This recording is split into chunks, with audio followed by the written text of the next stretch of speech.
We are with Katerina Zacharia, and you're going to be chatting with us today about dusting off your resume. You're going to be speaking on a panel very shortly. Mm-hmm. And you work with Korn Ferries. Yes. So Korn Ferry is the largest executive search firm in the world, and we also are a talent strategy firm. So we do everything from succession planning to executive coaching and development to leadership development, diversity and inclusion, and one of our initiatives, which I'm here to talk about, which is advancing women worldwide. Now, after 20 years, what would you say is the most common mistake women make after returning to the workplace after they've started a family? I was thinking about that question because to see what the mistake is when we live in a society that has some inequities around gender, it puts a lot of responsibility on the woman and not a lot of responsibility on the industries that they're entering back into. So I think the biggest mistake women might make is that they underestimate their capabilities. And so there's a focus on the resume and what skills I have on my resume, what should I put on there, what should I put on there. And one of the things that women underrepresent in is leveraging their relationships to influence decisions and influence decision makers. That's interesting. Right? So I think a lot of the lens needs to be moved towards there. Because most women that are returning back to the workforce have a lot of executive experience. If they left the workforce at a director, VP level with 15 years experience, even 10 years experience, they've got the experience, they've got the capabilities. It's more now about how do you leverage the relationships you have, strengthen them, build them, move beyond your comfort zone to influence decisions. How does Korn Ferry's initiative support hiring women? Okay, so let's get a little broader, yes. Right? Because our program, Advancing Women Worldwide, is really a platform, and it's founded in a model that we firmly believe in called a shared responsibility model, where a lot of women's development at organizations and companies has always been around the woman. It's not enough to lean in. What the shared responsibility model does is it looks at the organization, what headwinds are women and people of color facing in an organization, where bias is showing up in the practices of the organization, whether it's in recruitment, promotion, childcare policies, any kind of policies and practices that make an organizational culture, where the bias is showing up, and how do we help the manager now navigate those headwinds, right? For the individual who's the woman, right? So the manager then gets into a conversation around differentiated development. So an example, one of the biggest distinctions between executives is that they've had challenging experiences, one being international experience. Well, most of the time in a woman's career, when it's about 15 years in and that opportunity as a VP to go to China and open up a new business unit opens up, that's around the time she's having children. So she can't do that. Right. She can't make that move. So with an organization, we can say, okay, well, how about if you lower the age in which a woman is going to that international experience? So before they get into that childbearing years, have someone at 28 go to China. So it's just about helping the manager and the organization come up with ways of creating differentiated development for the woman.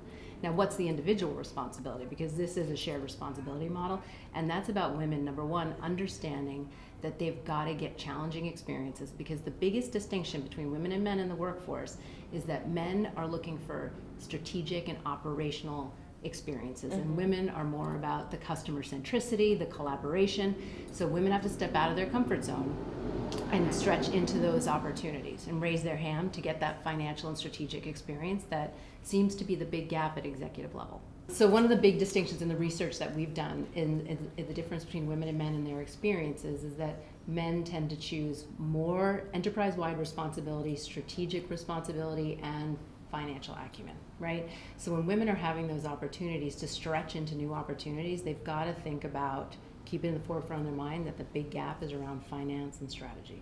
And then, wait, I got one more. Right. And then to my earlier point is that the focus can't always be on the technical skills and the knowledge, right? One of the biggest challenges that we see in the 4 stages of contribution, which is like you're independently contributing, like an individual contributor, and then making that leap to leadership, is that most of the time your professional career has been focused on the skills, the skill development.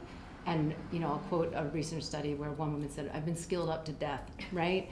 Now it's about what I talked about earlier, which is the relational skills and the social skills and the influential skills. That's the areas that women have to focus on. That's awesome. What are ways that women who are staying home with their kids, how can they help sharpen their skills and keep options open? Are there classes they can take? Can they start blogging? Like, what are some ways they can help stay in the Okay, I think there's a whole bunch of different ways. Yeah. One of the things I just have to say on camera right now, because it's really important, this whole on-ramping, off-ramping thing, that metaphor bugs the heck out of me.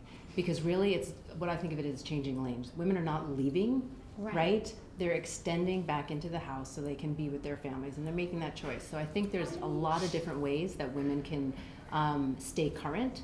One, obviously blogging, writing, that's fine. If you want to wake up at 4 a.m. before your children wake up to write, that's great.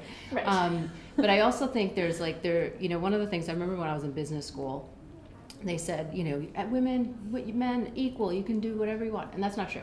Women need to have some skills that they can stay in the market at home, right? So one of the early skills I developed was instructional design, like developing curriculum. So when my children were babies, I would work at night and in the morning before they woke up writing curriculum because I could sell it for a good money and stay home. But I was also building my resume because it was something that gave me the flexibility.